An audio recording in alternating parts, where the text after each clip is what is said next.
പിന്നെ medical store തന്നെയായിരുന്നു. Medical assistant ഫാർമസിസ്റ്റായിട്ട് അവിടുത്തെ ഏറ്റവും വലിയ കമ്പനിയാണ് അൽ നഹദി ഫാർമസി ഗ്രൂപ്പ്. എല്ലാവർക്കും അറിയാം, ഹജ്ജിന് പോകുന്നവർക്കൊക്കെ അറിയാം. ട്രാഫിക്കിൽ നിൽക്കുന്നൊരു പോലീസുകാരനാണെങ്കിൽ അവർക്ക് അറിയാൻ പറ്റും എത്ര കണ്ട് നമ്മളെ പിന്നെ ആക്സിഡൻറ്റുകൾ വർദ്ധിക്കുന്നെന്ന് അവർക്ക് മനസ്സിലാക്കാൻ പറ്റും. എന്ന പോലെ തന്നെയാണ് രോഗങ്ങൾ നമ്മൾ ഈ മരുന്ന് ഷീറ്റായിട്ട് വരുന്നതായാലും മായം ചേർക്കുക, അത് അധിക ലാഭത്തിന് വേണ്ടിയാണ്. മായം കലർത്താൻ നമുക്കറിയാമല്ലോ, മായം ചേർക്കുന്നത് അധിക ലാഭത്തിന് വേണ്ടിയാണ്. വില കൂടിയ സാധനത്തിൽ കുറച്ചുകൂടി താരതമ്യേന വില കുറഞ്ഞ സാധനങ്ങൾ ചേർക്കുക. ഈ പ്രിസർവേറ്റീവ് എന്നുള്ള ഓമന പേരിൽ പല സാധനങ്ങളും കണക്കല്ലാതെ ഉപയോഗിക്കുന്നുണ്ട്. പിന്നെ വിഷപദാർത്ഥങ്ങൾ വേറെ, മഞ്ഞൾ, മുളക്, ഇതുപോലുള്ള സാധനങ്ങളൊക്കെ അതിൻ്റെ പിന്നെ എസൻസ് എടുത്തിട്ട് മരുന്നിന് പോയിട്ട് ഇതിൻ്റെ ചണ്ടിയായി വരുന്ന വേസ്റ്റായി വരുന്ന സാധനങ്ങൾ മാർക്കറ്റിൽ നിന്ന് അവൈലബിളാണ്. അപ്പോൾ അതിൽക്ക് ഒരു 100 കിലോനിക്ക് ഒരു 10-20, ഇപ്പോൾ മുളകിലാണെങ്കിൽ 10-20 കിലോ മുളക് ചേർത്ത് പൊടിച്ചാൽ അപ്പോൾ ഇതിന് കളറ് കുറവുണ്ടാവും, എരിവ് കുറവുണ്ടാവും. അപ്പോൾ ഇതിനൊക്കെ ഓരോ സിന്തറ്റിക് പൗഡറുകളുണ്ട്. ഇപ്പോൾ കളറിന്. അസ്സലാമു അലൈക്കും വറഹ്മത്തുള്ളാഹി വബറകാതുഹു. ഇന്ന് നമ്മളെ കൂടെ ഉള്ളത് മിയാൻ ഫുഡ്സിൻ്റെ പ്രൊപ്പറേറ്ററായിട്ടുള്ള ആഷിഖ് സാറാണ്. വളരെ ജെന്യൂൻ ആയിട്ടുള്ള പ്രോഡക്റ്റുകൾ മാർക്കറ്റിലെത്തിക്കുക എന്ന ദൗത്യവുമായി ഇറങ്ങിത്തിരിച്ച അദ്ദേഹവുമായുള്ള ഒരു കോൺവെർസേഷനാണ് ഇന്ന് നമ്മൾ ഉദ്ദേശിക്കുന്നത്. അപ്പോൾ welcome to the ideal business club. നമുക്ക് കുറച്ച് കാര്യങ്ങൾ ആണ് അറിയേണ്ടത്. എങ്ങനെയാണ് സാർ, ആദ്യമായിട്ട് ചോദിക്കുകയാണെങ്കിൽ എങ്ങനെയാണ് സാർ ഈ മേഖലയിലേക്ക് ആദ്യമായിട്ട് കടന്നു വന്നത്? ഞാൻ ഈ മേഖലയിലേക്ക് കടന്നു വന്നതെന്ന് ആദ്യമായിട്ട് ഞാൻ മെഡിക്കൽ സ്റ്റോറിൽ ആയിരുന്നു. ഓക്കെ. ഇംഗ്ലീഷ് ഫാർമസി ആയിരുന്നു എൻ്റെ ഇത്. നാട്ടിലാണെങ്കിലും 5 വർഷം 6 വർഷം ജോലി ചെയ്തു. അതിനുശേഷം സൗദി അറേബ്യയിൽ 25 വർഷം പിന്നെ മെഡിക്കൽ സ്റ്റോർ തന്നെയായിരുന്നു. മെഡിക്കൽ അസിസ്റ്റൻറ്റ് ഫാർമസിസ്റ്റായിട്ട് അവിടുത്തെ ഏറ്റവും വലിയ കമ്പനിയാണ് അൽ നഹദി ഫാർമസി ഗ്രൂപ്പ്. എല്ലാവർക്കും അറിയാം, ഹജ്ജിന് പോകുന്നവർക്കൊക്കെ അറിയാം. അപ്പോൾ അൽ നഹദി ഫാർമസി ഗ്രൂപ്പിലായിരുന്നു 25 കൊല്ലം ഫാർമസിയിൽ, റീറ്റെയിലായിട്ടുള്ള ഫാർമസിയിലായിരുന്നു ഞാൻ ജോലി ചെയ്തിരുന്നത്. അപ്പോൾ സാധാരണഗതിയിൽ ഇപ്പോൾ ഞങ്ങൾ ഫാർമസിയിൽ വർക്ക് ചെയ്തുന്നവർ നാട്ടിൽ വരുമ്പോൾ ചെയ്യുന്നത് ഒന്നെങ്കിൽ സ്വന്തമായിട്ട് ഒരു പിന്നെ ഫാർമസി ഇടും, അല്ലെങ്കിൽ 5-6 ആൾ കൂടിയിട്ട് ഒരു ഫാർമസിൻ്റെ ഹോൾസെയിൽ ബിസിനസ്. അതാണ് നമ്മൾ പഠിച്ചതും, അതാണ്, അതേ അറിയുള്ളൂ. അപ്പോൾ ഈ മേഖലയിലേക്ക് തിരിഞ്ഞത് എങ്ങനെയെന്ന് വെച്ചാൽ, പിന്നെ ഞങ്ങളവിടെ ഒരു വാട്സപ്പ് ഗ്രൂപ്പ് ഉണ്ടായിരുന്നു, MNKM എന്ന് പറഞ്ഞിട്ട്, മായ നിർമ്മാർജ്ജന കൂട്ടായ്മ മലപ്പുറം ജില്ല. അതെന്താണെന്ന് വെച്ചാൽ നമ്മളെ ഇപ്പോൾ ഫാർമസിയിൽ നിൽക്കുമ്പോൾ നമ്മൾക്ക് അറിയാൻ പറ്റും രോഗങ്ങൾ കൂടുന്നതിനെക്കുറിച്ച് നമ്മൾക്ക് ഇഷ്ടം പോലെ അറിയാൻ പറ്റും. ഇപ്പോൾ ഒരു പിന്നെ ട്രാഫിക് പോലീസിലാണെങ്കിൽ, ട്രാഫിക്കിൽ നിൽക്കുന്നൊരു പോലീസുകാരനാണെങ്കിൽ അവർക്ക് അറിയാൻ പറ്റും എത്ര കണ്ട് നമ്മളെ പിന്നെ ആക്സിഡൻറ്റുകൾ വർദ്ധിക്കുന്നെന്ന് അവർക്ക് മനസ്സിലാക്കാൻ പറ്റും. എന്ന പോലെ തന്നെയാണ് രോഗങ്ങൾ നമ്മൾ ഈ മരുന്ന് ഷീറ്റായിട്ട് വരുന്നതായാലും ഇനി നേരിട്ട ആളുകൾ വരികയാണെങ്കിലും രോഗം നമ്മുടെ നാട്ടിൽ ജനങ്ങൾ പോപ്പുലേഷൻ കൂടുന്നതിനനുസരിച്ചല്ല രോഗം. ഇപ്പോൾ എൻ്റെ ചെറുപ്പത്തിൽ ഞാൻ പിന്നെ 31 വർഷം മുമ്പ് മലപ്പുറം മെഡിക്കൽ സ്റ്റോറിൽ ജോലി ചെയ്യുന്ന സമയത്ത് ആ വലിയ മെഡിക്കൽ സ്റ്റോറിൽ, മലപ്പുറത്ത് കോട്ടപ്പടിയിലെ ഏറ്റവും വലിയ മെഡിക്കൽ സ്റ്റോറായിരുന്നു, അതിലാകെ വന്നിരുന്നത് ഒരു കിഡ്നി പേഷ്യൻ്റ് ഉണ്ടായിരുന്നു അന്ന് സ്ഥിരമായിട്ട്. ഇപ്പം എൻ്റെ അടുത്ത് തന്നെ 2 പേര് കിഡ്നി മാറ്റി വെച്ചവരുണ്ട്. അപ്പോൾ ആൽവാസികളിൽ. അപ്പോൾ അതാണ് നമ്മൾ ഇതിനെക്കുറിച്ച് ചിന്തിക്കുക, എന്താണ് നമുക്കിതിന്. ഇപ്പോൾ ഇതിന് നമുക്ക് പല ചാരിറ്റിയൊക്കെ ചെയ്തിട്ട് ആളുകൾ കിഡ്നിക്കും ലിവറിനൊക്കെ പിരിക്കുന്നുണ്ട്. കാരണം എന്താ വെച്ചാൽ ഇപ്പോൾ കിഡ്നിയൊക്കെ മാറ്റിയൊക്കെ 40 ലക്ഷം 35 ലക്ഷമൊക്കെയാണ്. ഇത് ആരെക്കൊണ്ട് സാധിക്കില്ല. ഒരു 50% താഴെയുള്ള എല്ലാ ജനങ്ങൾക്കും, എനിക്കടക്കം കഴിയില്ല, നമുക്ക് കൈ കാട്ടേണ്ടി വരും. അപ്പോൾ ഈ ചാരിറ്റി ചെയ്തിട്ട് നമ്മൾ ഈ കിഡ്നി മാറ്റിവെക്കുക എന്ന് പറയുന്നത് ഒരു ഒഴുകി വരുന്ന ഒരു പുഴക്ക് നമ്മൾ അതിൽ നിന്ന് തപ്പിലിങ്ങനെ എടുത്ത് മുക്കി ഒഴിക്കുന്ന പോലെയാണ്. രോഗം മാറണില്ല. അപ്പോൾ ഈ വെള്ളത്തിനെ ഒന്നെങ്കിൽ തടഞ്ഞു നിർത്തണം, അല്ലെങ്കിൽ അതിൻ്റെ ഒഴുക്ക് മാറ്റണം. അപ്പോഴാണ് ഈ രോഗം കുറയുക. അല്ലാതെ ഇപ്പോൾ ഹോസ്പിറ്റലുകൾ ഇഷ്ടം പോലെ കൂടുന്നുണ്ട്. ഇപ്പോൾ നമ്മുടെ നാട്ടിലിപ്പോൾ ഏതെങ്കിലും ഒരു പഞ്ചായത്തിൽ അല്ലെങ്കിൽ ഒരു ബ്ലോക്കിൽ കിഡ്നി പേഷ്യൻറ്റ് കൂടിയിട്ടുണ്ടെങ്കിൽ അവിടെ നമ്മളെ ഡയാലിസിസ് സെൻറ്ററിൽ ഒരു ഡയാലിസിസ് മെഷീനും കൂടി കൂട്ടുകയാണ്. നമ്മൾ ഗവൺമെൻറ് ആണെങ്കിലും നമ്മളെ നാട്ടിൽ പ്രൈവറ്റ് ആണെങ്കിലും കൂട്ടി മരുന്നതാണ്. പക്ഷേ ഇതല്ല ദിനം മരുന്ന്. പ്രിവെൻറ്റ് ചെയ്യാനുള്ള ഒരു സംഗതി ഇല്ല. കാരണം ഇത് പറയുന്നുണ്ട് ജീവിതശൈലി രോഗമാണ്. ജീവിതശൈലിയാണെങ്കിൽ ഒന്നെങ്കിൽ ജീവിതശൈലി മാറ്റേണ്ടടുത്ത് എത്തിയിട്ടുണ്ട്. കാരണം അത്രയും. അപ്പോൾ അങ്ങനെ ആലോചിച്ചപ്പോഴാണ് നമ്മൾ പിന്നെ തൽക്കാലം നമുക്ക് ആളുകൾക്കൊരു വിവരം കൊടുക്കുക എന്നുള്ളതിലേക്ക് നമ്മളൊരു MNKM എന്ന് പറയുന്നത് മലപ്പുറം ജില്ല മായ നിർമ്മാർജ്ജന കൂട്ടായ്മ മലപ്പുറം ജില്ല, അങ്ങനെ ഒരു വാട്സപ്പ് ഗ്രൂപ്പുണ്ട്, ഇപ്പോൾ നിലവിലുണ്ട്. അപ്പോൾ അതിന് നമ്മൾ ഉദ്ദേശിക്കുന്നത് എന്താണെന്ന് വെച്ചാൽ, പിന്നെ എന്തെങ്കിലും ഒരു സാധനം നമ്മൾ മായുള്ളത് നമുക്കത് മനുഷ്യന് 100% പ്രയാസമുള്ളതാണെന്ന് കാണുമ്പോൾ നമ്മളിപ്പോൾ അതിന് കേസ് കൊടുക്കാൻ പോയാൽ നമ്മൾ കാലാകാലം ഒരു കള്ളൻ വീട്ടിൽ വന്ന് കട്ട് പോയിട്ടുണ്ടെങ്കിൽ നമ്മൾ കേസ് കൊടുത്താൽ ചിലപ്പോൾ 10-30 കൊല്ലം അതിൻ്റെ ബാക്കിൽ നടക്കേണ്ടി വരും. അപ്പോൾ അത് പ്രായോഗികമല്ല. അപ്പോൾ ഈ സാധനം ഒരു നമുക്ക് വളരെ പ്രയാസമുള്ള സംഗതിയാണെന്നെങ്കിൽ ഒരു 2-3 പീസ് വില്ലോട് കൂടി വാങ്ങിയിട്ട് മായനിർമ്മാർജ്ജന കൂട്ടായ്മ എന്ന് പറഞ്ഞ ട്രസ്റ്റിനെ ഏൽപ്പിച്ചാൽ നമ്മൾ ഈ വ്യക്തിക്ക് അല്ലെങ്കിൽ ഈ കമ്പനിക്ക്, പ്രമുഖ കമ്പനി എന്ന് പറയാതെ കമ്പനീൻ്റെ പേരെന്നെ പറഞ്ഞിട്ട് അവരെ അത് തെളിഞ്ഞു കഴിഞ്ഞാൽ കമ്പനീൻ്റെ പേരെന്നെ പറഞ്ഞിട്ട് ഇന്ന കമ്പനീൻ്റെ ഇന്ന ബാച്ച് ഇന്ന പ്രശ്നങ്ങളുണ്ട്, അപ്പോൾ അവർക്കത് ശിക്ഷ വാങ്ങിക്കൊടുക്കേണ്ടതാണെങ്കിൽ നമ്മളവരെ അതുവരെ നമ്മൾ വക്കീൽ പാനലിനെ വെച്ചിട്ട് നമ്മൾ ചെയ്യും. അപ്പോൾ ഈ വാട്സപ്പ് കൂട്ടായ്മയ്ക്ക് എന്താ ചെയ്യാൻ പറ്റുമെന്ന് വെച്ചാൽ നമ്മൾ ഇപ്പോൾ ഗൾഫിലുള്ള സമയത്താണ് തുടങ്ങിയത്. അപ്പോൾ ഒരു 10 റിയാൽ അല്ലെങ്കിൽ 10 ദിർഹത്തിന് മേലെ പിരിക്കാതെ, കാരണം ഒരു മനുഷ്യന് ഒരുപാട് പിരിവുകളുണ്ടാവും, 10 റിയാലിൻ്റെ അല്ലെങ്കിൽ ദിർഹത്തിൻ്റെ താഴെയുള്ള പിരിവ് എടുത്തിട്ട് ആ ഒരു സ്പെഷ്യൽ കേസ് വന്നാൽ അതിൽ നടത്തി അവർക്ക് ശിക്ഷ, ഒരാൾക്കൊരു 5 കൊല്ലം ശിക്ഷിക്കേണ്ടതാണെങ്കിൽ 5 കൊല്ലം അവർ ശിക്ഷ അനുഭവിക്കുന്നുണ്ടോ എന്ന് ഫോളോ അപ്പ് ചെയ്യുന്നൊരു പാനൽ, അതാണ് നമ്മളെ ഉദ്ദേശം. അപ്പോൾ അതിനു വേണ്ടിയാണ് തുടങ്ങിയത്. അപ്പോൾ അതിങ്ങനെ അതിൽ ചർച്ച വന്നപ്പോൾ നമ്മളിപ്പോൾ എല്ലാ കമ്പനീനെ കുറിച്ച് അത് മോശം ഇത് മോശം എന്ന് പറയുമ്പോൾ നല്ലത് ഏത് നമ്മളെ കൂട്ടായ്മയിലുള്ളവർക്കെങ്കിലും നല്ലതായിട്ട് ഉപയോഗിക്കാൻ പറ്റുന്ന ഏതെങ്കിലും പ്രോഡക്റ്റ് ഉണ്ടോ എന്ന് ഞങ്ങൾ നോക്കുമ്പോൾ വിവരാവകാശ കൂട്ടായ്മൻ്റെ ഇതിൽ നമ്മളുണ്ട്. അത് വെച്ചിട്ടൊരു 4 കൊല്ലത്തെ ഞങ്ങൾ സെർച്ച് ചെയ്തു. അപ്പോൾ ഇവിടുത്തെ 100% എന്ന് തന്നെ പറയാം, എല്ലാ കമ്പനികളിലും ഒന്നിലല്ലെങ്കിൽ മറ്റൊന്നിലായിട്ട് അവർ പലപ്പോഴും പിടിക്കപ്പെട്ടിട്ടുണ്ട് പല പ്രോഡക്റ്റുകളും. അതിലിപ്പോൾ 1% താഴെയുള്ള പ്രിസർവേറ്റീവ്, ഗവൺമെൻറ് അനുവദിച്ച പ്രിസർവേറ്റീവ് ചേർക്കാൻ പറ്റുന്നതിന് പകരം 16% പ്രിസർവേറ്റീവ് കണ്ടെത്തിയിട്ട് JCB കൊണ്ട് കുഴി കുത്തിയിട്ട് കുഴിച്ചിടുന്നുണ്ട്. അത് ഈ കുഴിച്ചിടുന്നത് ചാനലുകാർ ഫോളോ അപ്പ് ചെയ്യുന്നുണ്ടെങ്കിലേ കുഴിച്ചിടുക, അല്ലെങ്കിൽ ഇത് നേരെ പോയിട്ട് പിന്നെ 2 ദിവസം കഴിഞ്ഞ് അത് വീണ്ടും മാർക്കറ്റിലെത്തി. ഇപ്പോൾ തമിഴ്നാട്ടിൽ നിന്നൊക്കെ വരുന്ന പല വെളിച്ചെണ്ണകളും ഇന്ന് അത് ബാൻ ചെയ്തിട്ടുണ്ടെങ്കിൽ നാളെ അവർക്ക് 5000 ഉറുപ്പിക കൊടുത്താൽ നമുക്കൊരു പേര് രജിസ്റ്റർ ചെയ്യാം. അവർക്കൊരു 25 പേര് രജിസ്റ്റർ ചെയ്തിട്ടുണ്ട്. ഇത് നേരെ പൊട്ടിച്ചിട്ട് നേരെ തിരിച്ചിട്ട് വേറെ ബ്രാൻഡിൽ വരുന്നുണ്ട്. ഇതൊന്നും വെറുതെ പറയല്ല, അതൊക്കെ നമ്മൾ തെളിവ് സഹിതം ഉള്ള സംഭവങ്ങൾ മാത്രമേ അവിടെ പറയുന്നുള്ളൂ. ആരെങ്കിലും നമ്മൾ നേരെ വന്നാൽ നമുക്ക് തെളിയിച്ചു കൊടുക്കാൻ പറ്റുന്ന സംഭവങ്ങൾ. അപ്പോൾ ഇതിനെതിരെ നമുക്ക് നമ്മളെ ഗ്രൂപ്പിലുള്ളവർക്കെങ്കിലും നമുക്കൊരു അവയർനെസ് കൊടുത്തിട്ട് ഇന്ന പ്രോഡക്റ്റ് ജെന്യൂനാണ്, നമ്മൾ അത് ഉപയോഗിക്കണം, നമ്മളെ ഗ്രൂപ്പിലുള്ളവരെങ്കിലും അതിനെ ഉപയോഗിക്കാമെന്ന് പറയാൻ നോക്കുമ്പോൾ ഇങ്ങനെ നോക്കുമ്പോൾ ഇല്ല. അപ്പോഴാണ് നമുക്കിതിലെന്ത് ചെയ്യാൻ പറ്റും എന്ന് ചിന്തിച്ചത്. അത് നമ്മളൊരു ഗ്രൂപ്പ് കൂട്ടിയിട്ട് എല്ലാവരും പിടിക്കാൻ നടന്നൊരു കാര്യമില്ലല്ലോ. എല്ലാവരും ഇതേപോലെ ബദൽ സൊല്യൂഷൻ കൊടുക്കാൻ നമ്മൾ ആലോചിച്ചപ്പോഴാണ് ഇങ്ങനെ നമ്മളെ MNKMൻ്റെ സഹായത്തോടു കൂടി തന്നെ, സാമ്പത്തിക സഹായമാണെങ്കിലും മറ്റുള്ള സഹായമാണെങ്കിലും, അപ്പം നമ്മൾക്കൊരു 10 മുതൽ 30% ജനങ്ങൾ വരെ നല്ലത് കിട്ടിയാൽ ഉപയോഗിക്കാമെന്നുള്ളവരുണ്ട്. ഒരു 5% താഴെയുള്ളവർ നല്ലത് കണ്ടെത്തി ഉപയോഗിക്കുന്നവരുണ്ട്. അപ്പം നമ്മളിപ്പോൾ ഉദ്ദേശിക്കുന്നത് എന്താണെന്ന് വെച്ചാൽ 10% മുതൽ ഏകദേശം ഒരു 30% വരെയുള്ള ജനങ്ങൾ നല്ലത് അവൈലബിൾ ആയാൽ ഉപയോഗിക്കുക. കാരണം ഇപ്പോൾ എല്ലാവരും ഈ കൊറോണയും കഴിഞ്ഞപ്പോൾ എല്ലാവരും അവയർനെസ് എല്ലാവർക്കും ഉണ്ട്. അപ്പോൾ അങ്ങനെയുള്ള ജനങ്ങൾക്ക് നല്ലത് എത്തിക്കാൻ നമുക്ക് കഴിയാൻ എന്ത് ചെയ്യും? അപ്പോൾ അതിന് കുറേ പ്രശ്നങ്ങൾ ഉണ്ട്.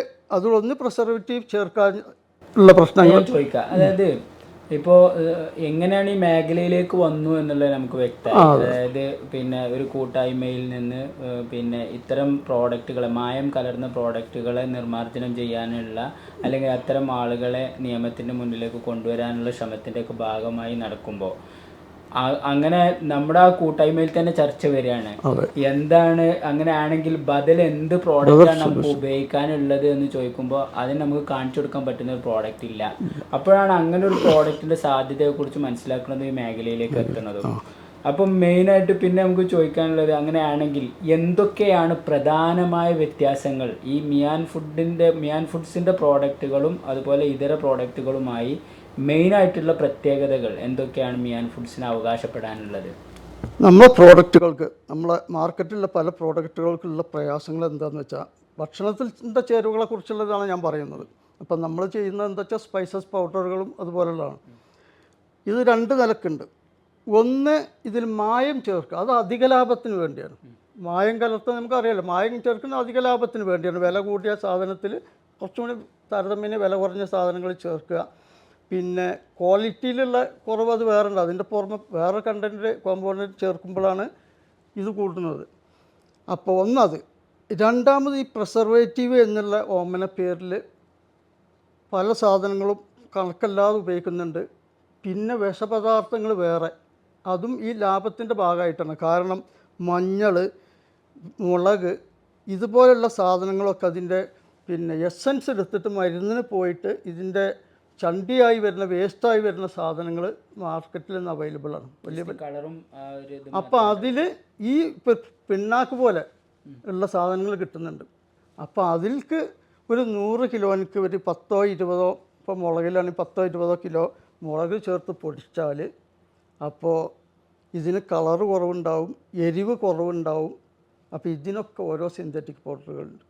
ഇപ്പോൾ കളറിന്, എരിവിന്, ടേസ്റ്റും കുറവുണ്ടാവും. അപ്പോൾ ടേസ്റ്റിനും ഇത് ഒരു തരം ജനങ്ങൾ ചെയ്യുന്നതാണ്. അപ്പോൾ ഇത് മൂന്നും കൂടി കൂടുമ്പോൾ എരിവും എല്ലാം ഉണ്ടാവും. അപ്പോൾ ഇതിലെ എരിവ് ആ എസൻസൊക്കെ കൂടിയെങ്കിൽ അന്ന് നാവ് ഇങ്ങനെ പൊള്ളും ഭക്ഷണം കഴിച്ച് കഴിഞ്ഞാലും. അപ്പോൾ നമ്മൾക്ക് ഇത് ചേർക്കാൻ പറ്റില്ല. ഏത് ഇതുപോലുള്ള കണ്ടൻറ്റുകൾ പ്രിസർവേറ്റീവ്സ് ചേർക്കാൻ പറ്റില്ല. പിന്നെ മായം എന്ന് പറഞ്ഞ സംഗതികൾ അമിത ലാഭത്തിന് വേണ്ടിയാണ്. അപ്പോൾ ഈ മേഖലയ്ക്ക് വരുമ്പോൾ നമുക്കൊരു പിന്നെ ഇലക്ട്രോണിക്സ് കിട്ടുന്ന ലാഭം ഇതിനെ കിട്ടില്ല, എടുക്കാൻ പറ്റില്ല. അപ്പോൾ അത് വേണം എന്നുള്ളവർക്ക് അധിക ലാഭം മോഹിച്ച് ഈ പരിപാടി ചെയ്യാൻ പറ്റില്ല. അപ്പം നമ്മളൊക്കെ സാധാരണ എന്താ ചെയ്യേണ്ടതെന്ന് വെച്ചാൽ നമ്മൾ തൊഴിൽ ചെയ്യുമ്പോൾ അതിൻ്റെ ഗുണം ഉപഭോക്താവിന് കിട്ടണം, അവന് കൊടുക്കുന്ന സർവീസിനുള്ള ലാഭം നമുക്ക് കിട്ടുന്നു. ഇപ്പോൾ നമ്മളെ ലാഭം മാത്രം ആളുകൾ മുൻകൂർ കണക്കാക്കുന്നത്. ഉപഭോക്താവിന് ഇതുകൊണ്ട് ഗുണം കിട്ടിയിട്ടാണ് ഞാൻ ഇതിൻ്റെ ലാഭം എടുക്കുന്നത് എന്നല്ലല്ലോ. ഉപഭോക്താവിന് എന്ത് സംഭവിച്ചാലും പ്രശ്നമില്ല. അപ്പം നമുക്ക് അവകാശപ്പെടാനുള്ള മെയിനായിട്ടുള്ള കാര്യങ്ങൾ, ഒന്ന് അമിത ലാഭത്തിന് വേണ്ടിയിട്ട് ഇതിൽ മായം കലർത്തുന്ന ഒരു സ്വഭാവം നമ്മളുടെ പ്രോഡക്റ്റുകളിൽ കണ്ടെത്താൻ കഴിയില്ല. മറ്റൊന്ന്, ഇത് കേടുവരാതിരിക്കാൻ വേണ്ടിയിട്ട് എന്ന പേര് ആഡ് ചെയ്തിരുന്ന ഒരു പക്ഷേ ഗവൺമെന്റിന് അതിന് കൃത്യമായ റെഗുലേഷൻ ഉണ്ട്. ആ ഒരു അളവിൽ മാത്രം പ്രിസർവേറ്റീവ്സ് ചേർക്കാണെങ്കിൽ ഉപദ്രവമൊന്നുമില്ല. പക്ഷെ ഇത് പിന്നെ വർഷങ്ങളോളം കേടുവരാതിരിക്കാൻ വേണ്ടിയിട്ട് അമിതമായി പ്രിസർവേറ്റീവ്സ് കൂട്ടുന്നു. അപ്പോൾ ഇത്തരം പ്രശ്നങ്ങളിൽ നിന്ന് പിന്നെ തീർത്തും മുക്തമായിരിക്കും നമ്മുടെ മിയാൻ ഫുഡ്സിന്റെ പ്രോഡക്റ്റുകൾ എന്നാണ് അതിന്റെ പ്രത്യേകത പറയുകയാണെങ്കിൽ. അപ്പോൾ ഒരു ക്യൂരിയോസിറ്റിന്റെ പുറത്ത് ചോദിക്കുകയാണ്, നമ്മൾ അമിത ലാഭം ഉണ്ടാക്കാൻ വേണ്ടിയിട്ടാണെന്ന് പറയുന്നു. അത് ഈ മേഖലയിൽ പിന്നെ കൃത്യമായിട്ട് ഈ പ്രിസർവേറ്റീവ്സ് ഈ മായൊന്നും കൂട്ടാതെ ശരിക്കും ലാഭം എടുക്കാനുള്ള വകുപ്പില്ലേ, കഴിയും എന്ന് പറഞ്ഞാൽ ഒരു മിതമായ ലാഭം. അത് മിതമായ ലാഭം എന്ന് പറഞ്ഞാൽ നമ്മൾ ചെയ്യുന്ന പ്രോഡക്റ്റിനനുസരിച്ചേ കിട്ടുള്ളൂ. ഇപ്പോൾ നമ്മളെ ഫാബ്രിക് മേഖലയിലൊക്കെ 40% വരെ ലാഭം എടുക്കുന്നുണ്ട് ഓരോ തട്ടിൽ. അത് ഹോൾസെയിലേഴ്സ്, റീറ്റെയിലേഴ്സ് എന്ന് പറയുമ്പോൾ 40 വരെ ലാഭം എടുക്കുന്നു. അത് ഇതിന് പറ്റില്ല. അപ്പോൾ ഇതിലിപ്പോൾ നമ്മൾ മിയാൻ ഫുഡ് ചെയ്യുന്നത് പ്രിസർവേറ്റീവ്സ് ചേർക്കാഞ്ഞാൽ നമുക്ക് വരുന്ന കുഴപ്പങ്ങൾക്ക് പകരം നമ്മളെ പാക്കിംഗ് ഒന്നും കൂടി ക്വാളിറ്റി കൂട്ടും. അപ്പോൾ ഈ പ്രിസർവേറ്റീവ്സിന് നമ്മൾ ചിലവാക്കുന്ന പൈസ നമ്മൾ ഈ ക്വാളിറ്റിയിൽ, പാക്കിങ്ങിൽ ക്വാളിറ്റി കൂട്ടുക. അതാണ് നമുക്ക് ചെയ്യാൻ പറ്റുന്നത്. രണ്ടാമത്, നമ്മൾ ഈ സാധനങ്ങൾ ജനങ്ങളിലേക്ക് എത്തണം സ്പീഡായിട്ട്. കാരണം കൂടുതൽ വെയിറ്റ് ചെയ്യാത്ത രൂപത്തിൽ. അപ്പോൾ നമ്മൾ ഈ കടകളിലൊക്കെ വെച്ചിട്ടുണ്ടെങ്കിൽ കടകളിൽ ഇത് ക്ലീനിങ്ങും മറ്റതൊക്കെ വളരെ കുറയും, ഓപ്പണായിട്ടുള്ള ചെറിയ ചെറിയ കടകളിൽ. അപ്പോൾ നമ്മളെ ഹ്യൂമിഡിറ്റി അതിൻ്റെ കൂടെ ഡസ്റ്റും വരുന്നുണ്ട്. ഓപ്പൺ കടകളിൽ ഇത് പെട്ടെന്ന് ഒരാഴ്ച കഴിയുമ്പോൾ ഇത് ക്ലീൻ ചെയ്യാഞ്ഞാൽ ആകെ പഴയതുപോലെ ആവും. അപ്പോൾ ഇവർ ക്ലീനിങ് ഒന്നും ചെറിയ കടകളിൽ തീരെ നടക്കുന്നില്ല. അവർ ജസ്റ്റ് കസ്റ്റമർ വരുമ്പോൾ ഇത് കയ്യിലേക്ക് എടുത്തു കൊടുക്കുക എന്നുള്ള ഒരു നിലപാടാണ്. അപ്പോൾ ഒരാഴ്ച കഴിയുമ്പോൾ ഇതിൻ്റെ ക്വാളിറ്റി വളരെ, പാക്കിംഗ് ഒക്കെ വളരെ മോശമായി വരും. അപ്പോൾ ഈ സാധനം പിന്നെ വിൽക്കാൻ പറ്റില്ല. അപ്പോൾ ഇത് തിരിച്ച് വന്നാൽ ഇതിൽ പ്രിസർവേറ്റീവ് ഇതൊക്കെ ഞാൻ മനസ്സിലാക്കണം. തിരിച്ച് വന്നിട്ടുണ്ടെങ്കിൽ പ്രിസർവേറ്റീവും വേറെയുള്ളതൊക്കെ ആണെങ്കിൽ വീണ്ടും ഈ പ്രോഡക്റ്റ് വേറെ പാക്കറ്റിൽ വേണമെങ്കിൽ ആക്കാം, റീപാക്ക് ചെയ്താൽ മതി. നമ്മളത് അപ്പോൾ അത് ഒഴിവാക്കേണ്ടി വരും. നമ്മളെ കണ്ടീഷനിൽ നമ്മളത് ഒഴിവാക്കേണ്ടി വരും. അപ്പോൾ അതുകൊണ്ട് നമ്മൾ റീറ്റെയിലുള്ള എല്ലാ സാധനങ്ങളും ഒരു 500-560 കടകളിൽ നമ്മൾ കൊടുത്തത് കംപ്ലീറ്റ് നമ്മൾ തിരിച്ചെടുത്തു. അപ്പോൾ ഇനി നമ്മൾ പിന്നെ സൂപ്പർ മാർക്കറ്റുകളിലും മറ്റും വെക്കണം. അപ്പോൾ അതിന് അത്രയും ആളുകൾ നമ്മളെ പ്രോഡക്റ്റുകൾ അറിയുമ്പോൾ മാത്രമാണ് നമുക്കൊരു റാക്കിൽ ഫുള്ളായിട്ട് 48 പ്രോഡക്റ്റുകൾ അല്ലെങ്കിൽ 68 പ്രോഡക്റ്റുകളുണ്ട് നമുക്ക് എല്ലാം കൂടി. അപ്പോൾ ഇത് വെക്കണമെങ്കിൽ ഒരു റാക്കിൽ തന്നെ ചെയ്യണം. അത് ചെയ്യണമെങ്കിൽ നമ്മൾ ആരും അറിയപ്പെടുന്നില്ല. അപ്പോൾ ക്വാളിറ്റിയുള്ള സാധനം. അപ്പോൾ നമ്മളിപ്പോൾ ഉദ്ദേശിക്കുന്നത് എന്താ വെച്ചാൽ ഒരു മിതമായ ലാഭത്തോടു കൂടെ മിതമായ ലാഭത്തിൽ നമുക്കിത് ചെയ്യാൻ ചെയ്യാൻ കഴിയുമെന്ന് തന്നെയാണ് പ്രകൃതിയിലെ അതിന്റെ വിലയുമായിട്ട് ആയിട്ടാ. അപ്പോൾ നമുക്ക് പിന്നെ മറ്റൊരു കാര്യം, ഇപ്പോൾ പ്രിസർവേറ്റീവ്സ് നമ്മൾ കൂട്ടുന്നില്ല എന്ന് പറയുന്നു, അതേപോലെ നമ്മൾ ഗവൺമെന്റ് റെഗുലേറ്റ് ചെയ്തിട്ടുള്ള ആ ഒരു പരിധിയിൽ നമ്മൾ കൂട്ടുന്നുണ്ട്. അതും നമ്മൾ ഇപ്പം ചെയ്യുന്നില്ല. അത് ചെയ്യാതെ തന്നെ നമ്മൾ 9 മാസം ഡേറ്റ് ഇട്ട പ്രോഡക്റ്റുകൾ മിയാൻ ഫുഡ് തുടങ്ങിയിട്ട് 3 വർഷത്തിലേറെയായി.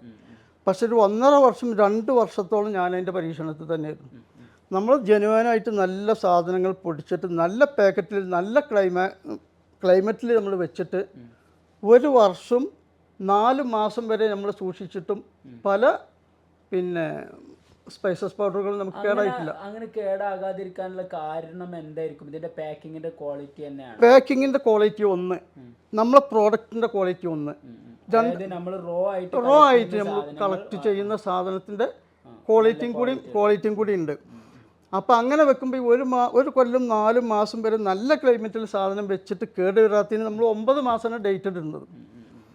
അപ്പം ഞാൻ മനസ്സിലാക്കുന്നത് ഈ പല പ്രോഡക്റ്റുകളും നമ്മളിപ്പോൾ ഒരു പഞ്ചായത്തിൽ കച്ചവടം ചെയ്യണമെങ്കിൽ ഇപ്പം മുമ്പാണെങ്കിൽ 1-2 കടകളുണ്ടാവുക, അതിൽ സാധനം ഒരു 10 പീസ് വെച്ച് നമ്മൾ സ്റ്റോക്ക് ചെയ്താലും അത് മതി. ഇപ്പോൾ ഒരു പഞ്ചായത്തിലെ കച്ചവടം ഇപ്പം മിയാൻ ഫുഡിന് പിടിക്കണമെങ്കിൽ ഒരു 60-70 കടകളിൽ വെക്കേണ്ട അവസ്ഥയാണ്. അപ്പോൾ ഈ കസ്റ്റമർ ഇതന്നെ ഉള്ളൂ, പോപ്പുലേഷൻ അനുസരിച്ചല്ല കടകൾ. അപ്പോൾ ഇതിൽ പലതും റിട്ടേൺ വരുന്ന ഉറപ്പാണ്. ഒരു 25 പീസ് ചിലവാകുന്നതിന് പകരം ഈ 60 കടകളിൽ 30 വെച്ചാൽ തന്നെ 600 പീസായി. അപ്പോൾ ഇതെന്തായാലും എക്സ്പയർ വരും. അപ്പോൾ ഈ എക്സ്പയർ വരുമ്പോൾ 2 കൊല്ലം 3 കൊല്ലം കേടാതെ ഇരിക്കണം എന്നുണ്ടെങ്കിൽ മാത്രമേ പ്രിസർവേറ്റീവ് പോകേണ്ട ആവശ്യമുള്ളൂ എന്നാണ് ഞാൻ മനസ്സിലാക്കുന്നത്. പല പ്രോഡക്റ്റുകളും പ്രിസർവേറ്റീവ്സ് ഇല്ലെങ്കിലും കേടാവാതെ വെക്കാൻ കഴിയും. അതിലിപ്പോൾ ഒരു 1.5 വർഷം വരെ നിൽക്കും. അതിൽ നമ്മൾ ഇട്ടിട്ടുള്ളത് 9 മാസമാണ്. അപ്പോൾ നല്ല പ്രോഡക്റ്റ്. അതിലിപ്പോൾ നമ്മൾക്ക് പിന്നെ വീറ്റ് പൗഡർ, ഗോതമ്പ് പൊടി അതുപോലെ നല്ലതൊക്കെ ആണെങ്കിൽ അതൊക്കെ കുറച്ചും കൂടി, പിന്നെ സാമ്പാർ പൗഡർ ഇതൊക്കെ ആണെങ്കിൽ ഒരു 9 മാസം ഒക്കെ തന്നെ മാക്സിമം നമുക്ക് കൊണ്ടുപോകാൻ പറ്റുള്ളൂ. അത് പിന്നെ കേടുവരാൻ സാധ്യതയുണ്ട്, കാരണം പരിപ്പുകളൊക്കെ പൊടിക്കുന്നത്. അപ്പോൾ അതും നമ്മൾ ഒന്നാമത് നല്ല ക്വാളിറ്റി പാക്കിങ് തന്നെയാണ്. നമ്മൾ ഈ കാലാവസ്ഥക്ക് പ്രത്യേകിച്ചും 6 മാസം വെയിൽ, ഇപ്പം നല്ല ഹ്യൂമിഡിറ്റിയും നല്ല വെയിലുമാണ്. വർഷക്കാലമാണെങ്കിൽ നേരെ തിരിച്ചു വേണം. അപ്പം നല്ല നിലക്ക് നമ്മൾ സൂക്ഷിക്കുകയാണെങ്കിൽ അത് പറ്റും. അപ്പോൾ അതുകൊണ്ട് കൂടിയാണ് നമ്മൾ ഓൺലൈനിലേക്ക് ഒന്ന് മാറിയത്. പിന്നെ സൂപ്പർ മാർക്കറ്റുകളൊക്കെ നല്ല ജെന്വനായിട്ട് നമുക്ക് ക്ലൈമറ്റിൽ ഇപ്പോൾ ഇവിടെ എ സി ഒക്കെ വേണം. ഇപ്പോൾ എ സി ഒന്നും ഇല്ലാത്ത സാധനങ്ങൾ നമുക്ക് എല്ലാ കടകളിലും. അപ്പം കണ്ണടച്ച് നമ്മൾക്ക് എല്ലായിടത്തും കൊണ്ടുപോയി ഇടണമെങ്കിൽ ഇതിൽ പ്രിസർവേറ്റീവ് ഒക്കെ പറഞ്ഞതിനേക്കാളും ഗവൺമെൻറ് അനുവദനീയമായതിനേക്കാളും മേലെ ഇടേണ്ട ഒരു അവസ്ഥ തന്നെയാണ് ഉള്ളത്. പക്ഷെ നമ്മൾ നമ്മൾ ഇപ്പോൾ പ്രധാനമായും നമ്മൾ പാക്കിങ്ങിൻ്റെ ക്വാളിറ്റി നമ്മൾ പറഞ്ഞു, അതേപോലെ നമ്മൾ എടുക്കുന്ന റോ മെറ്റീരിയലിൻ്റെ പിന്നെ റോനെ കുറിച്ച് പറയുകയാണെങ്കിൽ നമ്മൾ മറ്റുള്ളവരെടുക്കുന്ന റോയിൽ നിന്നാണ് പലതും നമുക്ക് എടുക്കേണ്ടി വരുന്നത്. അപ്പോൾ ഇതിലടിക്കുന്ന പെപ്റ്റിസൈഡും വേറെയുള്ളതൊക്കെ, ഇപ്പോൾ നമുക്ക് മുളകാണെങ്കിൽ മുളകിന് വാട്ടരോഗത്തിന് മരുന്നടിക്കുന്നുണ്ട്. അപ്പോൾ ഈ മരുന്നടിക്കുന്നത് ഇത് അബ്സോർബ് ചെയ്യാൻ സാധ്യതയുണ്ട്. അപ്പം നമ്മൾ വീട്ടിലായാലും ഇപ്പോൾ നമ്മൾ ജെന്യുവനായിട്ട് ചെയ്യലെന്താ, ഉണക്കമുളക് വറ്റൽമുളക് വാങ്ങിയിട്ട് നല്ലോണം കഴുകിയിട്ട് ആണ് നമ്മൾ പൊടിച്ചുണ്ടാക്കുന്നത്. എന്നാലും അതിൻ്റെ വിഷം പൂർണ്ണമായിട്ട് പോകുന്നില്ല, കാരണം ഇത് അബ്സോർബ് ചെയ്ത വിഷം ഉണ്ടാവും. അത് നമ്മളെ മുളകിനും അതേപോലത്തെ പ്രശ്നമുണ്ട്.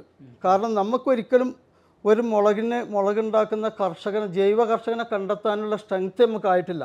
നമ്മളെ അൾട്ടിമേറ്റ് ഗോൾ എന്താണെന്ന് വെച്ചാൽ നമ്മളെ കച്ചവടം കൂടുന്നതിനനുസരിച്ച് നമുക്ക് 1-2 ജൈവ കർഷകരെ കണ്ടുപിടിക്കുക. ഇപ്പം അത് നമ്മൾ ഓർഡർ കൊടുക്കുക, അവർക്ക് എന്നും വരെ വില കൊടുക്കുന്ന രൂപത്തിൽ, അവരെ കൃഷി നഷ്ടമായിട്ടുണ്ടെങ്കിൽ അതിൽ സഹായിക്കാൻ പോലും പറ്റുന്ന രൂപത്തിലേക്ക് നമ്മൾക്ക് സ്ട്രെങ്ത് എത്തിയാൽ, ഉദാഹരണമായിട്ട് നമ്മൾ ചായപ്പൊടി, ടീ പൗഡർ നമ്മൾ ജൈവ കർഷകരുണ്ട്, അവരെ നിലനിർത്തിക്കൊണ്ട് അവർക്ക് നമ്മൾ 100 രൂപ ഉള്ള സാധനം ചിലപ്പോൾ 140 രൂപ കൊടുക്കേണ്ടി വരും അവരേക്ക് വാങ്ങാൻ. ഈ 140 രൂപ, ഈ 40 രൂപ എക്സ്ട്രാ, ഇപ്പോൾ നമ്മൾ ഉദാഹരണം പറയട്ടെ, 40 രൂപ എക്സ്ട്രാ ആയിട്ട് നമ്മൾ വാങ്ങിയിട്ടുണ്ടെങ്കിൽ നമുക്ക് വിപണിയിൽ ചെന്നിട്ട് കസ്റ്റമറോട് ഇത് നല്ല സാധനമാണ്, അതുകൊണ്ട് 40 രൂപ ഏറേണ്ട, 60 രൂപ ഏറേണ്ടത് പറയാൻ പറ്റില്ല. അപ്പം നമ്മളെ ചാലഞ്ച് എന്താണെന്ന് വെച്ചാൽ നമ്മൾ വില കൂടി വാങ്ങിയതോ നമ്മൾ മാത്രമേ അറിഞ്ഞിട്ട് കാര്യമുള്ളൂ. ജനങ്ങൾക്ക് എത്തുമ്പോൾ മാർക്കറ്റിലുള്ള പ്രോഡക്റ്റിൻ്റെ അതേ വിലക്ക് കൊടുക്കാൻ നമുക്ക് കഴിയണം. അല്ലാതെ ഇത് നല്ലതാണ് ജൈവ പ്രോഡക്റ്റ് എന്ന് പറഞ്ഞിട്ട് ഇപ്പോഴത്തെ കാലാവസ്ഥയിലും ഇപ്പോഴത്തെ നമ്മുടെ സാഹചര്യത്തിലും ജനങ്ങൾക്ക് വാങ്ങാനും കഴിയില്ല. എന്ത് അടിസ്ഥാനത്തിലാണ് ഇപ്പോൾ ആളുകൾ നമ്മളെ വിശ്വസിക്കുക? നമ്മളും മാർക്കറ്റിൽ കുറച്ചും കൂടി ക്വാളിറ്റി ഉള്ള പാക്കിംഗ് ആണ്, അതിൽ കൂടുതൽ പറ്റൂല. അപ്പം നമ്മൾ മിയാൻ പ്രോഡക്റ്റ് ഉദ്ദേശിക്കുന്നത് എന്താണെന്ന് വെച്ചാൽ വിലയിൽ ഒരിക്കലും മറ്റുള്ള പ്രോഡക്റ്റുകളേക്കാൾ വില കൂടാൻ പാടില്ല.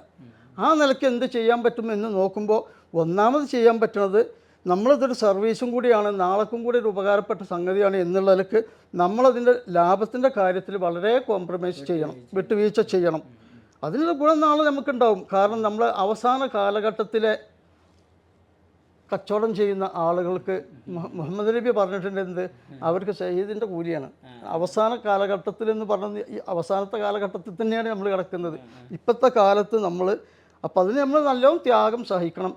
ലാഭം കുറവാണെങ്കിലും പിന്നെ പ്രധാനമായും പിന്നെ ലാഭം കുറച്ചുകൊണ്ട് കൂടുതൽ വോള്യം ചെയ്താൽ ഓക്കെ. അപ്പൊ നമുക്ക് കാര്യമായും ഇത്തരം ക്വാളിറ്റി ഉള്ള പരമാവധി ക്വാളിറ്റി ഉള്ള റോ മെറ്റീരിയൽസ്, അതായത് പിന്നെ ഏത് ഏരിയകളിൽ നിന്നാണ് ഇപ്പൊ നമ്മൾ കളക്ട് ചെയ്തുകൊണ്ടിരിക്കുന്നത്? നമ്മൾ ചെയ്യുന്നത് വയനാട് ഭാഗത്തു നിന്ന് നമുക്ക് കിട്ടാവുന്നതൊക്കെ ചെയ്യുന്നുണ്ട്. പിന്നെ കർണാടക ഭാഗത്ത് ചെയ്യുന്ന ജൈവ കർഷകർ അവിടെ ഒരു കൂട്ടായ്മ ഉണ്ട്. അപ്പോൾ അവർ കഴിയുന്ന രൂപത്തിൽ നമ്മൾ അവരോട് യോജിച്ച് പോകുന്നുണ്ട്. അപ്പോൾ അവർക്ക് എന്തെങ്കിലും സെർവ് ചെയ്യാൻ പറ്റുകയാണെങ്കിൽ, ഇപ്പോൾ ടൊമാറ്റോ ചെയ്യുന്നൊരു പാർട്ടിയുണ്ട്, ടൊമാറ്റോനായിട്ട് നമുക്ക് ബന്ധമുണ്ടായിട്ട് പറയില്ല, ഉദാഹരണമായിട്ട് ടൊമാറ്റോ ഇപ്പോൾ ചെയ്യുന്നൊരു പാർട്ടിയുണ്ട്. അവർക്ക് എല്ലാ സമയത്തും 20 രൂപ ടൊമാറ്റോക്ക് അടിസ്ഥാന വില. അപ്പോൾ ഇവിടെ 50 പൈസ ആയിട്ട് പിന്നെ ലോഡുകൾ റോഡിൽ തട്ടിപ്പോകുന്ന സമയത്ത് ആ സമയത്ത് ഇവർക്ക് 20 രൂപ തന്നെ കൊടുക്കണം. 80 രൂപ ഉള്ള സമയത്തും അവർക്ക് നമുക്ക് പറ്റുകയാണെങ്കിൽ അതിൽ കൂട്ടുമോ, അല്ലെങ്കിൽ 20 അവർ തരണം. അപ്പോൾ അവർക്ക് നിലനിന്ന് പോരാൻ പറ്റും. എന്ന പോലെ നമ്മൾ ജൈവ കർഷകരെ കണ്ടെത്തിയിട്ട് അവർക്ക് ആ പ്രോഡക്റ്റ് നമ്മൾ അതിനനുസരിച്ച് വില കൊടുക്കാൻ തയ്യാറാണെങ്കിൽ, അപ്പം നമുക്ക് എല്ലാ പ്രോഡക്റ്റുകളും ജൈവ കർഷകരെ നിലനിർത്താനുള്ളൊരു പരിപാടി അത് തന്നെ നമുക്കിപ്പോൾ സാധിച്ചിട്ടില്ല. അതിലിപ്പോൾ നമുക്ക് സാധിച്ചിട്ടുള്ളത് ഒന്ന് ടീ പൗഡറാണ്. ടീ പൗഡർ നമ്മൾ 100% നമ്മളെ മിയാൻ ഫുഡിൻ്റെ tea powder fine first quality, tea powder premium, 2 quality നമ്മൾ ചെയ്യുന്നുണ്ട്. അതിൽ പിന്നെ ഫൈൻ എന്ന് പറയുന്ന പ്രോഡക്റ്റ് നമുക്ക് വിഷരഹിതമാണ്, മായരഹിതമാണ്. അതിന് ചായയിലൊരു കയ്പ്പ് രസം പോലും ഇല്ല. അതെന്താന്ന് പറഞ്ഞാൽ ഇതിൽ മായങ്ങൾ ചേർക്കുമ്പോൾ ഈ കയ്പ്പ് വരുന്നുണ്ട്. കയ്പ്പ് രസമില്ല. നമുക്ക് പ്രമേഹ രോഗികൾക്കൊക്കെ ആണെങ്കിൽ മധുരം ഇടാതെ കഴിക്കാനും, അല്ലെങ്കിൽ അല്പം മധുരം ചേർത്തോ അല്ലെങ്കിൽ നമുക്ക് സാക്രിൻ ചേർത്തോ കുടിക്കാൻ ഒരു പ്രയാസമില്ല. കാരണം കയ്പ്പ് രസം അതിനില്ല, മായമില്ല. കാരണം 3 മുതൽ 5 വരെ പെപ്റ്റിസൈഡൊക്കെ. രണ്ടാമത്തെ ക്വാളിറ്റി എന്ന് പറഞ്ഞാൽ അതിൽ നമ്മൾ എന്തെങ്കിലും പിന്നെ മായം എന്ന് പറഞ്ഞാൽ അത്തരത്തിലുള്ള എന്തെങ്കിലും നമ്മൾ ചേർക്കുന്നുണ്ടോ? അതോ നമ്മൾ ഇതുവരെ നമ്മളെ പ്രോഡക്റ്റിൽ നമ്മളായിട്ടൊന്നും ചേർക്കും. അപ്പോൾ നമ്മൾ എന്തുകൊണ്ടാണ് അതിനൊരു പിന്നെ നമ്മളൊരു പ്രീമിയം എങ്ങനെ 2ആയിട്ട് തിരിക്കാനുള്ള കാരണം? പ്രീമിയം 2ആയിട്ട് തിരിക്കുക എന്ന് പറഞ്ഞാൽ നമ്മൾ ക്വാളിറ്റി ഏറ്റവും കൂടുതൽ നമുക്ക് കിട്ടാവുന്നത് വെച്ച് ഇലയുടെ ക്വാളിറ്റിക്ക് അനുസരിച്ചാണ് നമ്മൾ 2 ഫൈനും അതുപോലെ തന്നെ. അല്ല, അതിൽ വേറൊന്നുണ്ടല്ല. പ്രീമിയത്തിൻ്റെ ചായൻ്റെ പറഞ്ഞത്, ചായൻ്റെ പ്രീമിയം ക്വാളിറ്റി എന്ന് പറഞ്ഞാൽ പിന്നെ അതിൽ നമ്മൾ വയനാട്ടിൽ നിന്ന് നമ്മൾ ജൈവ കർഷകർ വരുത്തുന്ന വാങ്ങുന്ന ചായയും അത് കടുപ്പാണ് അതിൽ കൂടുതൽ. കടുപ്പത്തിന് മുന്നേ ആസാം ടീയും നമ്മളതിൽ ആഡ് ചെയ്യുന്നുണ്ട്, ബ്ലെൻഡ് ചെയ്യുന്നുണ്ട്. പക്ഷേ ആസാം ടീയിൽ നമുക്ക് വിഷമില്ല എന്ന് പറയാൻ പറ്റില്ല. ആസാം ടീ നമ്മൾ വാങ്ങുന്നതാണ്. അപ്പോൾ അതുകൊണ്ട് തന്നെ ഞങ്ങൾ അത് വളരെ അത്യാവശ്യമുള്ളവർക്ക് മാത്രമേ നമ്മൾ പ്രീമിയം നമ്മൾ പ്രൊമോട്ട് ചെയ്യുന്നത് നമ്മളെ ഫൈൻ തന്നെയാണ്. കാരണം അതാണ് നമ്മൾ ജനങ്ങൾക്ക്. അതുതന്നെ ഞാൻ ചായപ്രേമിയാണ്. ഞാൻ തന്നെ കുടിക്കുന്നത് ഫൈന് കുടിച്ചാൽ തന്നെ നല്ല കടുപ്പുണ്ട്. അപ്പോൾ അതിൽ കൂടുതൽ കടുപ്പുള്ളവർക്ക് പ്രീമിയം ഞാൻ പ്രൊമോട്ട് ചെയ്യുന്നില്ല. ഞാനതിൻ്റെ കസ്റ്റമർ ഉണ്ടായി നമ്മൾ പറയും ചെയ്ത് ആസാം ടീയും കൂടി ബ്ലെൻഡ് ചെയ്തതാണ്.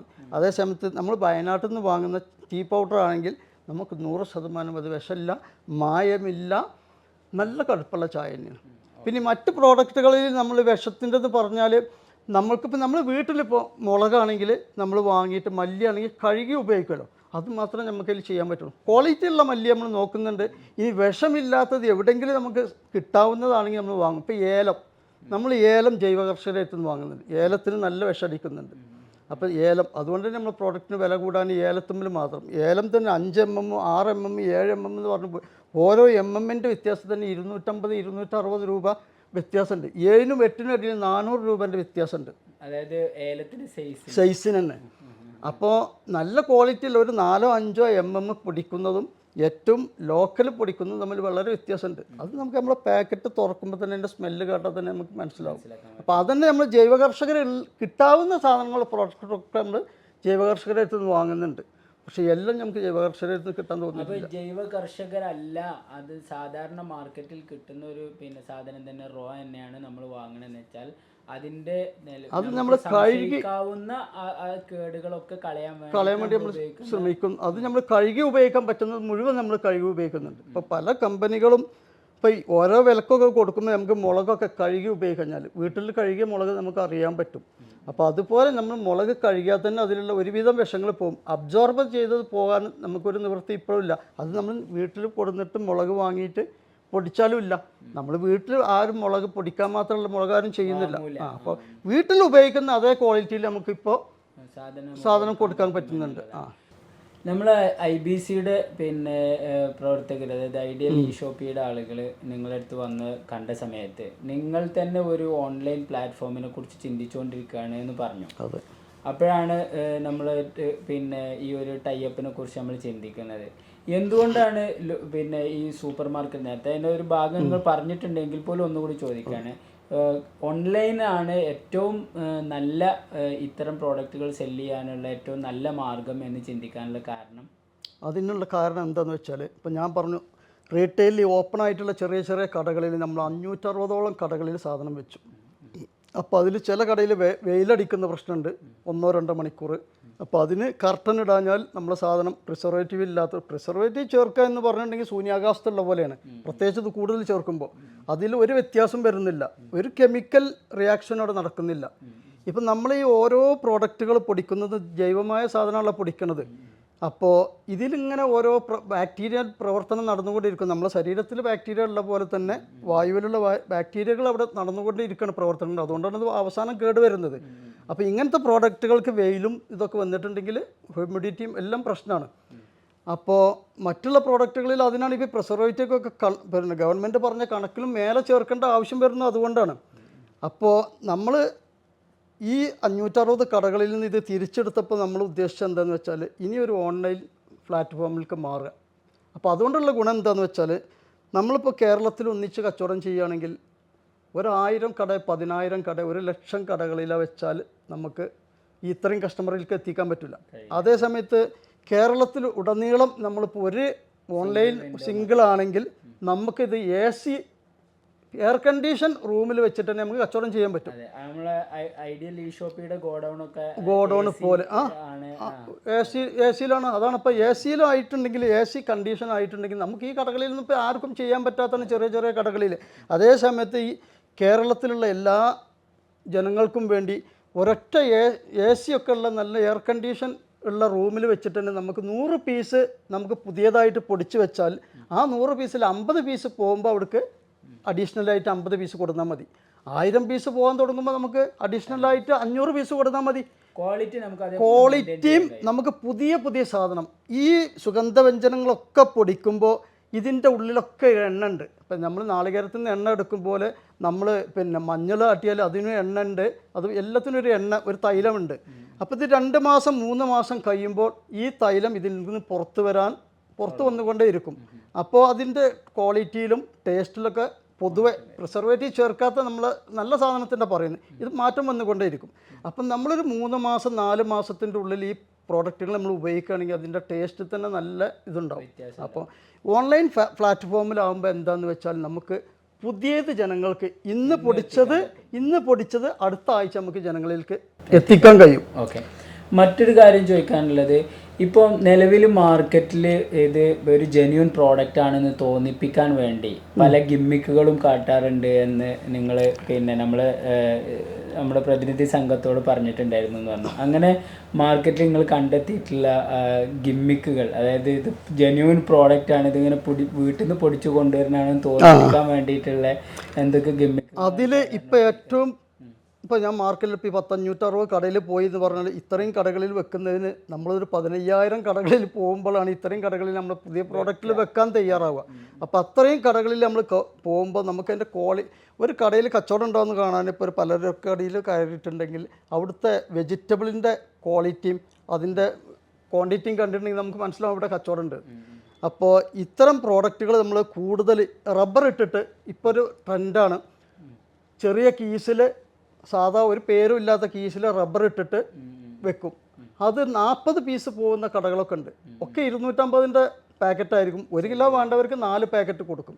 ഇത് നമ്മുടെ നാട്ടിലിപ്പോൾ ഒരു കുറേ കാലങ്ങളായിട്ട് ജനങ്ങൾ ഇത് നേരെ മില്ലിൽ നിന്ന് പൊടിച്ച് കൊടുക്കുന്നതാണ്. അപ്പോൾ ഇത് ജെന്യുവനായിരിക്കും എന്ന് വിചാരിക്കുന്നുണ്ട്. മാത്രമല്ല ഇതിന് ഒരു പളപളപ്പില്ല പാക്കിങ്ങിലൊന്നും. അപ്പോൾ അത്രയും പൈസയും ഇതിൽ കുറവുണ്ടാവും എന്ന് വിചാരിച്ചിട്ട് അപ്പോൾ ഇതിന് കൂടുതൽ പൈസ മുടക്കാത്തതുകൊണ്ട് തന്നെ ഈ സാധനത്തിന് ഇത്രയും ക്വാളിറ്റി ഉണ്ടാവും എന്ന് ജനങ്ങൾ തെറ്റിദ്ധരിക്കുന്നുണ്ട്. അത് 1-2 കടകളിൽ നമ്മൾ പോയപ്പോൾ അവർ തുറന്ന് പറഞ്ഞത് എന്താണെന്ന് വെച്ചാൽ, നമ്മൾ ഈ ഇങ്ങനെ പാക്കറ്റിൽ കൊടുക്കുന്നതിന് പകരം നമ്മൾ വിൽക്കുന്ന കമ്പനീൻ്റെ വലിയ മുളക് പൊടിയും മറ്റൊക്കെ 1 കിലോൻ്റെ 2 കിലോൻ്റെ ഒക്കെ നമ്മൾ വാങ്ങിച്ചിട്ട് അത് പൊട്ടിച്ചിട്ട് അവർ പാക്കറ്റ് ചെയ്ത് എനിക്കൊരു റബ്ബർ ഒരു കീസും മാത്രമേ അധികം വരുന്നുള്ളൂ. അപ്പോൾ ഈ ചെറിയ ചെറിയ കടകൾ എന്ന് പറഞ്ഞാൽ അവരെ ലൊക്കാലിറ്റിയിലുള്ള അവരെ ബന്ധുക്കളും അവരെ അയൽവാസികളും ദിവസം പള്ളിയിൽ വെച്ച് കാണുന്നവരും വാങ്ങുന്ന കടയാണ്. അങ്ങനത്തെ കടയിൽ ഇത് പൊട്ടിച്ചിട്ട് റബ്ബർ ഇട്ടിട്ട് പുതിയതാണ് എന്ന് പറഞ്ഞിട്ട് കൊടുക്കുന്ന കടകൾ വരെ ഉണ്ട്. അപ്പോൾ ഈ റബ്ബർ ഇട്ട സാധനങ്ങൾ പലതും ആർക്ക് വേണമെങ്കിലും വരാൻ ഞാൻ ചാലഞ്ച് ചെയ്യണം. കാരണം അത് ഏറ്റവും കൂടുതൽ, കാരണം ഞങ്ങൾ ഏറ്റവും പ്രീമിയം മുളക് പൊടിച്ചിട്ട് കിട്ടുന്നതിനേക്കാൾ കളറ് ഈ 40 രൂപ, ഇപ്പം 50 രൂപയൊക്കെ ആയി തോന്നുന്നു. 250 ഗ്രാമിന് 40 രൂപയ്ക്ക് കൊടുക്കുന്നുണ്ട്. 40 രൂപ ഇവിടെ 230-ൽ താഴെ മുളക് കിട്ടാത്ത സമയത്ത് ഈ 4 പാക്കറ്റ് കൂടിയിട്ട് 1 കിലോ 200 രൂപയ്ക്ക് ഇവിടെ വിറ്റിരുന്നു. അത് 40, 45, 50 പീസ് വരെ വിൽക്കുന്ന കടകളുണ്ട്. അപ്പോൾ ഇത് കഴിച്ചിട്ടുണ്ടെങ്കിൽ നമ്മളെ കിഡ്നി പോകാനും ലിവർ പോകാനും ഒരു പ്രശ്നമില്ല. ഇപ്പോൾ പോകുമ്പോൾ ഇപ്പം ലിവർ കൊടുക്കാൻ ആളുണ്ട്, പിന്നെ കിഡ്നി കൊടുക്കാൻ ആളുണ്ട്. അപ്പോൾ ഞാനിതിലേക്ക് വരുന്നതിൻ്റെ ഏറ്റവും വലിയൊരു സംഭവം എന്താണെന്ന് വെച്ചാൽ, ഇങ്ങനെ നമ്മൾ കേരളം പോയാൽ ഒരു 10-15 കൊല്ലം കഴിഞ്ഞാൽ കിഡ്നി കൊടുക്കാൻ ആളുണ്ടാവില്ല, ലിവർ കൊടുക്കാൻ ആളുണ്ടാവില്ല, ഇതിന് പിരിക്കാനും ആളിവിടെ ഉണ്ടാവില്ല. കാരണം ഇത് എല്ലാവരും അടിച്ചു പോകും. അപ്പോൾ നമ്മൾ ശരാശരി ഇപ്പോഴത്തെ ജീവിതം ഒരു 70, 72, 75 വയസ്സൊക്കെ വരെ ജീവിക്കുന്നുണ്ട്. ഇത് നേരെ തിരിച്ചിട്ട് ചിലപ്പോൾ ഒരു 40 വയസ്സിലൊക്കെ ഇവിടെ വേറെ ആരും ജീവിക്കാത്ത കോലത്തേക്ക് വരും. കാരണം ഇപ്പോൾ 70 വയസ്സ്, 72 വയസ്സ് അല്ലെങ്കിൽ 90 വയസ്സൊക്കെ ജീവിച്ചവർ ഒരു 10-40 വർഷം നല്ല ഭക്ഷണം കഴിച്ചവരാണ്. ഇപ്പോഴാണ് അവർ പിന്നെ ഭക്ഷണം മോശമായിട്ട് കഴിക്കാൻ തുടങ്ങിയതിൻ്റെ എഫക്റ്റ് വരാൻ പോകുന്നുള്ളൂ. നമ്മളെ കുട്ടികളൊക്കെ ഇപ്പം തന്നെ കഴിക്കുന്നത്, ഫസ്റ്റ് തന്നെ അവർ കഴിക്കുന്നത് ഏറ്റവും മോശപ്പെട്ട ഭക്ഷണമാണ്. അവർക്ക് സൈഡ് എഫക്റ്റ് പെട്ടെന്ന് 7 വയസ്സുള്ള കുട്ടികൾക്കൊക്കെ ലിവർ പോകുന്നുണ്ടല്ലോ വയറ് വീർത്തിട്ട്. ഇപ്പോൾ മഞ്ചേരിയിൽ നിന്ന് ഇപ്പോൾ ഒരു 2 മാസം മുമ്പ് ഒരു പിരിവിൽ നമ്മൾ പൈസ കൊടുത്തതാണ്. പിന്നെ 7 വയസ്സുള്ളൊരു കുട്ടിക്ക് ലിവർ മാറ്റി. അവനൊക്കെ എന്ത് ചെയ്തിട്ടാണ്? ചെറുപ്പത്തിലല്ലേ കഴിക്കുന്നത്. പിന്നെ ജങ്ക് ഫുഡ് വേറെ ഉണ്ട്. ഇതെല്ലാം കൂടി ആകുമ്പോൾ ഒരു 60% വരെ നമ്മൾ മോശപ്പെട്ട ഭക്ഷണം കഴിച്ചാലും നമ്മൾ കിഡ്നി ലിവറൊക്കെ അത് താങ്ങും. 90% നമ്മൾ മോശപ്പെട്ടത് കഴിച്ചാൽ പിന്നെ എന്ത് ചെയ്യാൻ പറ്റും? 2 പേര് വരികയാണെങ്കിൽ നമുക്ക് അവരെ എതിർക്കാൻ പറ്റും. ഒരു 10 പേര് വരികയാണെങ്കിൽ ഇനി എന്ത് പഠിച്ചവനായാലും അവന് തടുക്കാൻ പറ്റുമോ? അതാണ് ഇവിടെ സംഭവിക്കുന്നത്. അപ്പം നമ്മൾ തമിഴ്നാട്ടിലെ വെജിറ്റബിളാണ് നമുക്കുള്ളത്. അത് കഴുകി ഉപയോഗിക്കണം എന്ന് പറഞ്ഞാലും പലരും ചില സമയത്ത് നേരിട്ട് ഉപയോഗിക്കും. നമുക്ക് അല്ലാത്ത പച്ചക്കറി നമുക്ക് ഉപയോഗിക്കാൻ പറ്റാത്ത അവസ്ഥ ആയിട്ടുണ്ട്. അപ്പോൾ നമ്മളൊരു 50% കേരളത്തിലുള്ള ജനങ്ങൾ ഈ പച്ചക്കറി വെജിറ്റബിൾ ഒക്കെ ഉപയോഗിക്കുന്നവരാണ്. അപ്പോൾ 50% നമ്മളെ ശരീരത്തിൽ പോയസൺ ഇതിൽ നിന്ന് മാത്രം വരുന്നുണ്ട്. മറ്റുള്ള 50% മോശമുള്ളതായി കഴിഞ്ഞാൽ എന്തായാലും ഇത് പോകാനേ നിവൃത്തിയുള്ളൂ. അപ്പോൾ ബാക്കിയുള്ള 50%-ന് നമ്മൾക്ക് എത്ര ശതമാനം നമുക്ക് പരമാവധി കുറക്കാൻ പറ്റുമോ അത്രയും നമുക്ക് നല്ലതൊക്കെ ജീവിക്കാം. ഓക്കെ, അപ്പോൾ നമ്മൾ ഈ ഒരു സെഷൻ ഇവിടെ അവസാനിപ്പിക്കുകയാണ്. ഇൻഷാ അല്ലാ ആഷിഖ് സാറുമായിട്ട് നമുക്ക് വീണ്ടും പിന്നെ ഇൻഷാ അല്ലാ സംസാരിക്കാം. പല സമയങ്ങളിലായി പല വിഷയങ്ങളും ഇനി നമുക്ക് ചോദിക്കാനുണ്ടാകും. ഏതായാലും ഈ സെഷൻ ഇവിടെ അവസാനിപ്പിക്കുമ്പോൾ നിങ്ങൾ ഓരോരുത്തരോടും നമുക്ക് പറയാനുള്ളത്, മിയാൻ ഫുഡിൻ്റെ സാമ്പിൾ പാക്സ് അത് അവൈലബിൾ ആണ്. വളരെ കുറഞ്ഞ വിലയിൽ 20 രൂപൻ്റെ 30 രൂപ 20 രൂപ. അപ്പോൾ നമുക്ക് ഓൺലൈനിലാകുമ്പോൾ 20 രൂപയ്ക്ക് തന്നെ കൊടുക്കാൻ പറ്റും. 30 രൂപയ്ക്ക് കൊടുക്കുന്നത് ഓൺലൈനിൽ നമുക്ക് 20 രൂപയ്ക്ക് തന്നെ കൊടുക്കാൻ പറ്റും. അപ്പോൾ എന്താ വെച്ചാൽ നമ്മൾ റീറ്റെയിലേഴ്സിനാണ് ഏറ്റവും കൂടുതൽ ലാഭം കൊടുക്കുന്നത്. അവർ പറഞ്ഞിട്ട് കാര്യമില്ല, അവർക്ക് ഷോപ്പിൻ്റെ വില ഇപ്പോൾ കസ്റ്റമറൊക്കെ ഉണ്ട്. നമുക്കിപ്പോൾ ഓൺലൈനാണെങ്കിൽ ഏത് അകത്തുള്ള കടയിലും നമുക്ക് ചെയ്യാൻ പറ്റും. പിന്നെ ടൗണിൽ തന്നെ ചെയ്യണമെന്നില്ല. അപ്പോൾ ഇവർക്ക് കൊടുക്കുന്ന മാർജിൻ ഓൺലൈനിൽ നമുക്ക് വരുന്നില്ല. അപ്പോൾ അത്രയും അപ്പം നല്ല പ്രോഡക്റ്റ് കടകളിൽ ലഭ്യമാക്കുന്നതിനേക്കാൾ കുറഞ്ഞ വിലക്ക് നമുക്ക് ഓൺലൈനിൽ കൊടുക്കാൻ കഴിയും. അപ്പോൾ എന്തായാലും നമ്മൾ പല കാര്യങ്ങൾക്കായി ഫണ്ട് ചിലവാക്കുമ്പോൾ ഈ ഒരു പ്രോഡക്റ്റിൻ്റെ സാമ്പിൾ പാക്സ് ആദ്യഘട്ടത്തിൽ ഈ സാമ്പിൾ പാക്സ് എങ്കിലും ഒന്ന് ഉപയോഗപ്പെടുത്തിയിട്ട് ഒന്ന് ഉപയോഗിച്ച് നോക്കിയിട്ട് അതിൻ്റെ ഒരു ക്വാളിറ്റിയും വ്യത്യാസവും അനുഭവിച്ചറിഞ്ഞുകൊണ്ടാണ് നിങ്ങൾ ഈ പ്രോഡക്റ്റിനെ സമീപിക്കേണ്ടത് എന്ന് ഓർമ്മപ്പെടുത്താണ്. ഇൻഷാ അല്ലാഹ് അവസാനിപ്പിക്കുന്നു. അസ്സലാമു അലൈക്കും വറഹ്മത്തുള്ളാഹി വബറകാതുഹു. അസ്സലാമു അലൈക്കും.